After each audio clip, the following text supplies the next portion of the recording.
Hi, I'm Helen. I'm a policy officer in the social work sector and an active member of the Protestant Church in Belgium. I will talk you through this video.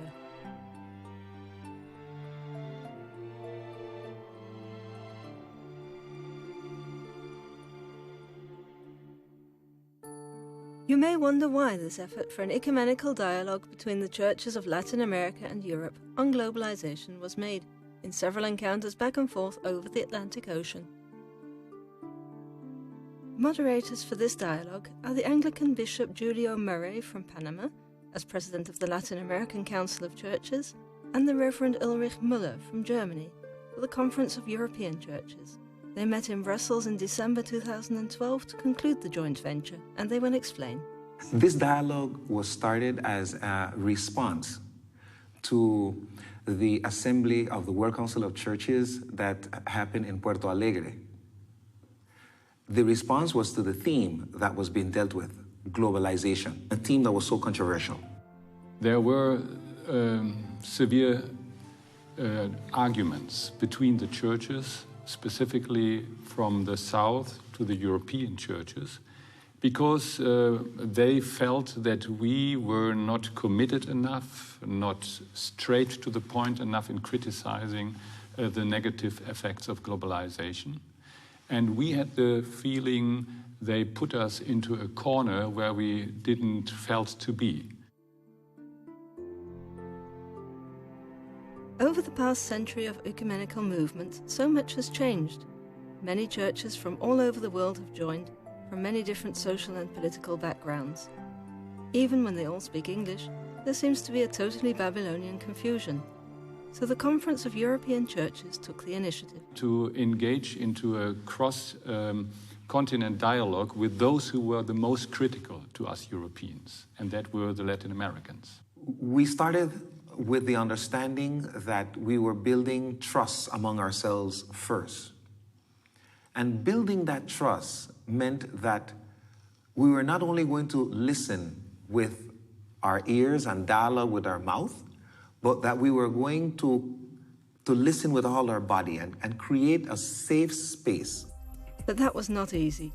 When the group met for the first time, they were willing to meet each other without prejudices. Rag Rolfsen from the Church of Norway explains. For me, the most critical moment was when we arrived at our first meeting in Buenos Aires. We had all these suspicions, expecting to find hardcore Marxists on the Latin American sides, and they expecting to meet hardcore capitalists. This was somehow not resolved, but the tension lowered quite quickly, because when you meet people, you don't meet ideologies. This Churches Dialogue group from Latin America and Europe met 5 times in 3 years. It soon became clear that although using the same words, there was a deep Atlantic Ocean between the participants on the meaning of many terms. We find that the controversy has to deal with, first, definitions. At the beginning, for the Latin Americans, justice was the main issue. For us, the climate challenge was the main issues. And it is not just a compromise now to combine both to climate justice, but it is a very important aim. We have been living the effect of the climate change with drought and with flooding. And drought and flooding go hand in hand with the production of food for people. If the context has been affected by a flood or it's been affected by drought, the amount of food that is produced does not respond to the need of the peoples. When the church uses its voice to address climate justice, it gives the church the opportunity to address a voice that is in favor of life and health.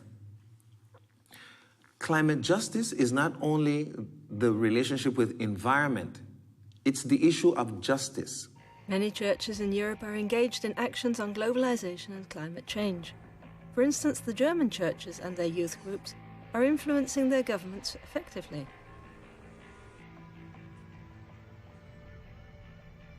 But so are the Latin American churches. For example, they are strongly involved in the conservation of the Yasuni Natural Park in Ecuador, working against plans to start drilling for oil under the park. This is our park, right? Yeah. This is our park. We shouldn't be allowing this. That's what I gotta do. It's my job. What the hell's the matter with you? This is their area. It's not gonna happen. How does it make you feel when they pump oil in the park? I mean, I thought these parks were for the people. I mean, I bring my kids to this park. What about... No, you gotta talk to your representative. What's going on here? I don't have any power here. Are you kidding me with this? We're supposed to be planting trees. We're not supposed to be digging for oil in this park. But the thing is, they put this thing in a public park. Officer, this is totally unacceptable. You understand now, right? Is there anything we can do about this? They're entitled to. They have a permit. There's nothing we can do. Nothing?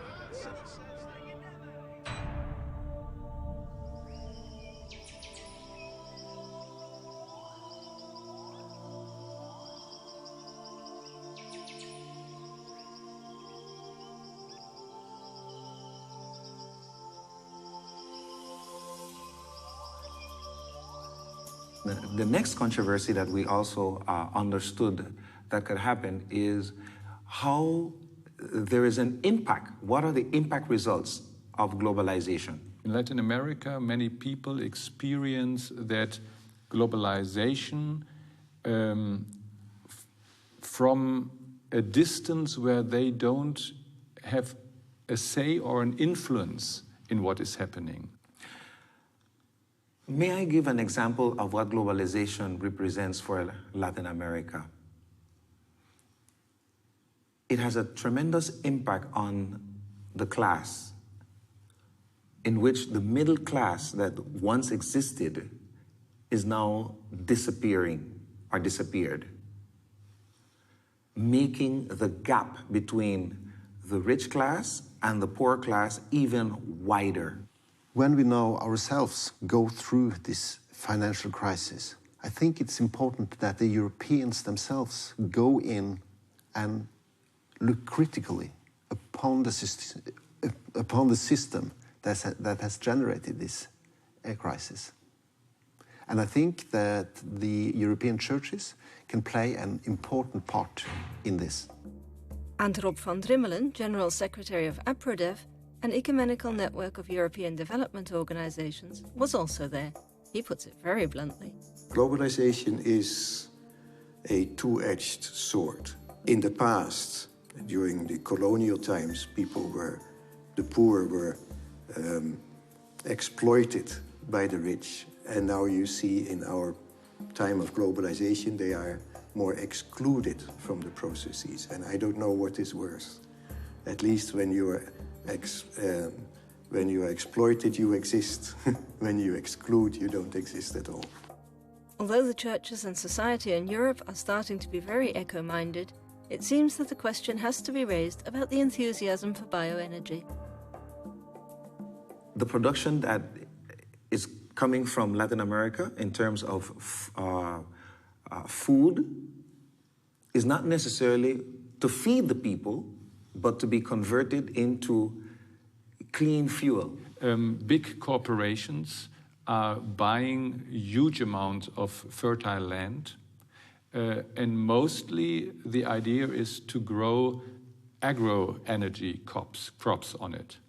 And so on one hand, this is a resonance to climate change, but on the other hand, you have the negative effects that you take land which the normal people and the poor people need to survive, to grow agro-energy for us to fill our tanks of the cars, and there is a competition of food or fool.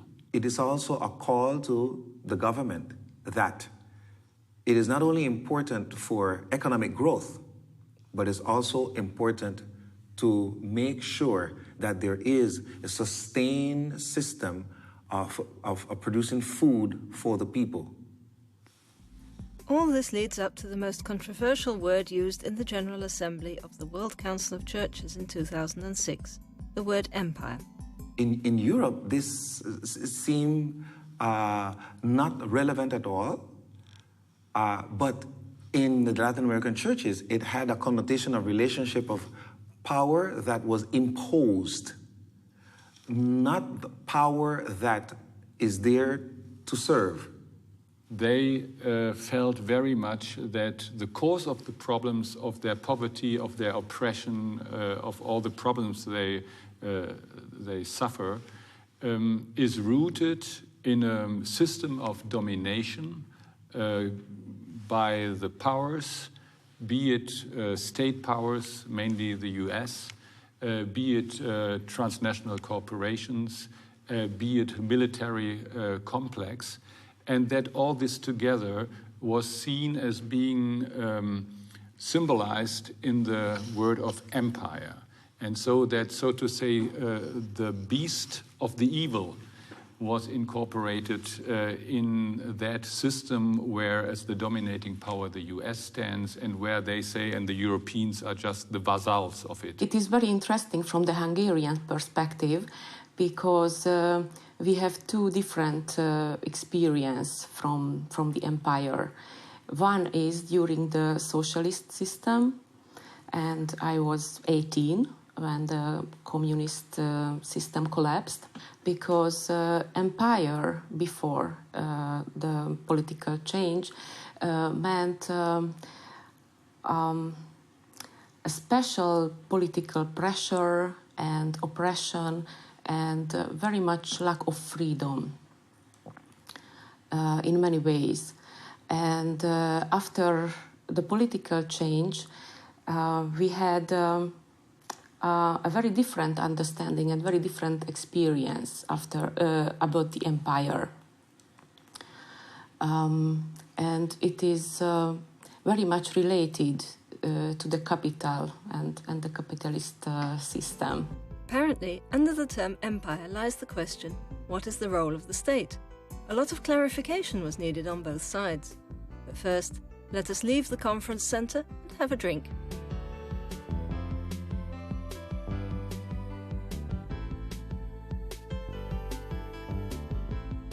I think the process that we have engaged in, at least in my experience in the ecumenical movement, is quite unique, and is that regional ecumenical organizations join hands and try to address certain issues together. The reception took place in the ecumenical chapel, used for midday prayers for civil servants of the European Union and used by different church communities. Here, in the presence of the General Secretary of KEC, Bishop Murray could speak to a larger audience. As things are happening here in Europe, I can see them and be part of it in Panama. So communication has been one of those examples that has been, so good in globalization. In the Conference of European Churches, it's Peter Pavlovich of the Commission for Church and Society who has put his heart and soul into these encounters. This dialogue served as a cultivation of a method of dialogue, method of overcoming certain problems, certain differences, certain tensions. And we want to offer outcomes of this dialogue for the upcoming Assembly of World Council of Churches. The dialogue between KEC and CLI can serve as an, perhaps, example, we believe as an inspiration, which we hope can be developed further and followed by others. One afternoon, the joint delegation paid a visit to the European Parliament. This brings us to a question for Peter and Rob, both working in Brussels because of the European institutions. Do you have a lot of contact with them? And do they listen to you? They appreciate it in as much as it is professional work. It's not appreciated because you come from the churches, but it is appreciated because you come with facts and figures and with concrete experiences of people. This is part of our work and our mandate, to work as a community of churches, as a family of churches, which put its forces together its strengths together and try to work vis-à-vis the political institutions of European Union with as much as is possible, with one common voice. I heard that this afternoon the Bishop Murray gave concrete examples to the members of parliament here in the European Parliament. And it's those concrete examples that probably speak louder than the whole report about world poverty. So if you knock on the door, we very often find open doors and readiness to listen to the churches, in particular because we can help to facilitate the feedback for politicians. And this is also what happened today. Here in the buildings of the European Parliament and Commission, it is all about a common market for the Union's member states. This should lead to a more common European social and political union. Now, the 60 years experience of uniting Europe is an experience of drawing together of economies. That was, first of all, a peace-building experience because we come out of a terrible European history of worldwide wars coming from Europe and devastating Europe.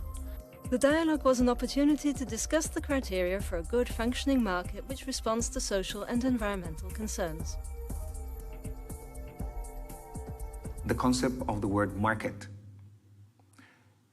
In the European Church, market is an opportunity to open doors for exchange to happen and to go on, and for a wider group of people to benefit. In Latin America, the word market gives a connotation of exclusion because there are certain criteria that one needs to fill in order to participate in the market. But in Latin America, you have the Mercosur, also a common market, isn't it? In Latin America, the whole process of Mercosur is bringing together countries in the South as one bloc, has been a tremendous opportunity. One of the things that we would like to learn or like to share with our European churches is how do they participate in such a setting with their prophetic voice, and how this participation fosters not only the relationship, but the creation of situations that help to produce life. The churches and others insist on the need for ethical standards as well as social and environmental criteria. And you cannot have a model of social market economy in your own ranks, and outside your own ranks you act completely differently and forget your ethical standards. As the dialogue group was meeting in Brussels, the participants were received by the European Parliament's Vice President and by European parliamentarians dealing with the relations between Europe and Latin America, the Eurolat. One member of Parliament explained how he appreciated this encounter with Bishop Murray and the other members of the group. As an MEP, I think it is very important to stay in contact with civil society, not only with politicians and governments in Latin America. And therefore, I'm really engaged to include, for example, in the summits of the Eurolat, regularly members of the civil society. On both continents, the churches still play an important role in the society. And in most continents, churches understand themselves as a voice of people, and they try to give a voice to people. And sometimes it could be helpful to hear the voice of churches and civil society stronger in these procedures of making reports and legislation. You know, the crisis we have in Europe have to be overcome, and one strategy of the EU is to look for new markets to support growth, but that could not be the sense of a relation between Europe and South America, that we use South America only as a new market to recover our economy. Back to the conference centre. Another misunderstanding between Latin America and Europe still had to be cleared up: the term socialism. I think when the term socialism was presented, our sister churches in Europe, they helped us clarify the understanding of socialism.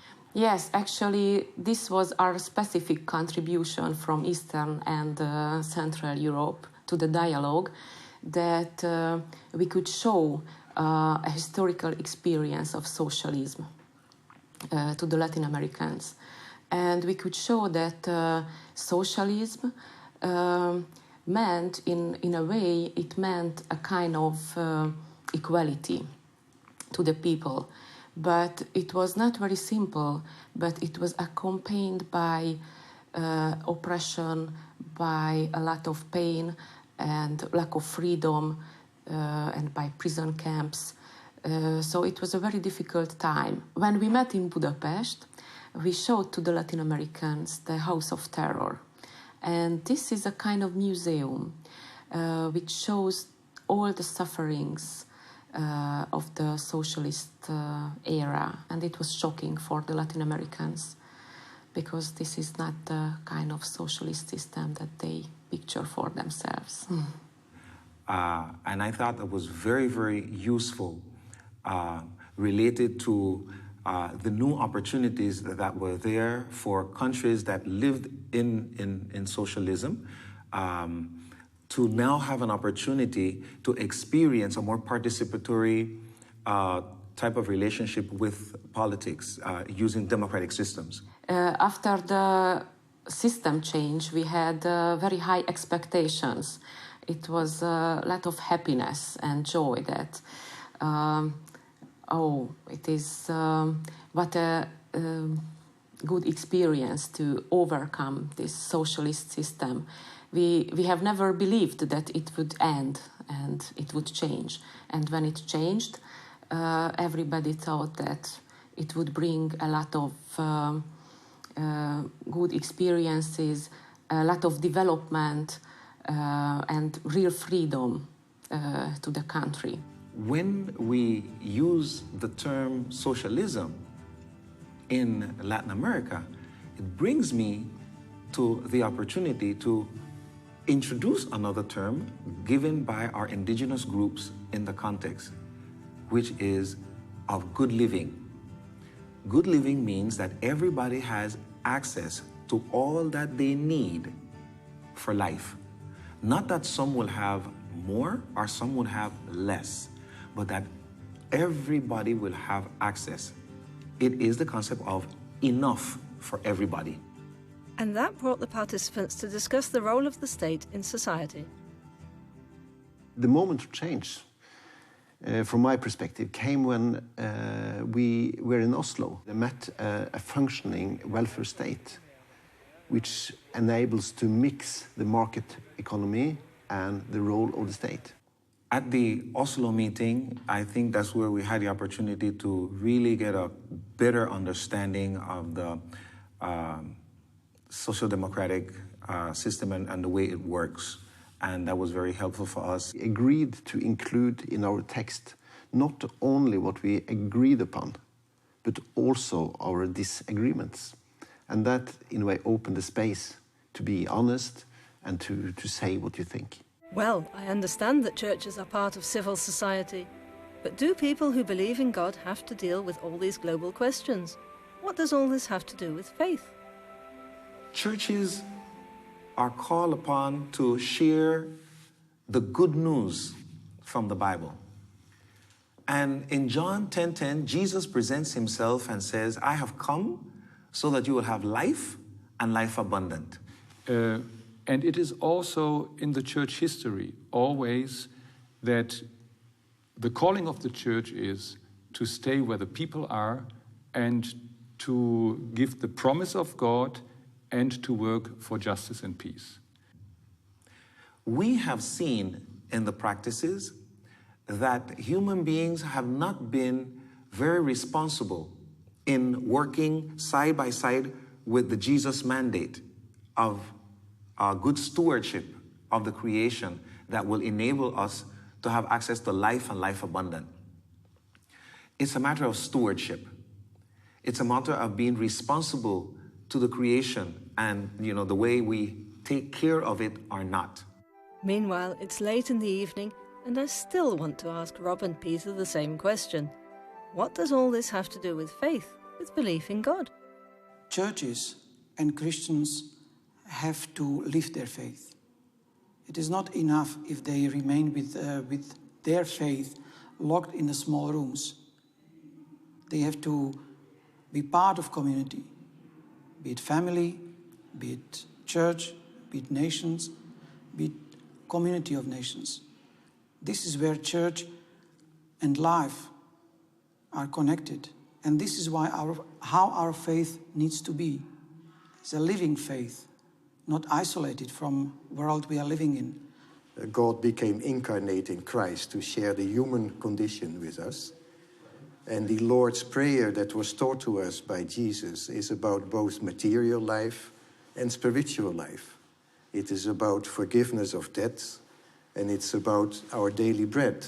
We cannot separate the meaning of the daily bread from the meaning of the Eucharistic bread. Well, I think I understood. Is this the end of the process? The basis has been laid for mutual trust between the churches in Latin America and Europe. And it's on that basis that we can now engage in concrete actions together. Now we need to convert this into actions to address the injustices in the financial system and to be able also together to fight the enormous challenges coming from climate change. Now we are very much focused to economical growth and to the materialistic world. And this focus should be shifted to a more human world, shifted to human relations and human values and spiritual, religious values as well. As we move forward in the dialogue process, we would like to offer this instrument that we have been using, the dialogue instrument, as one that can be used to resolve difficult issues. And in this way, we also will be experiencing and showing concrete actions that promote life and not death.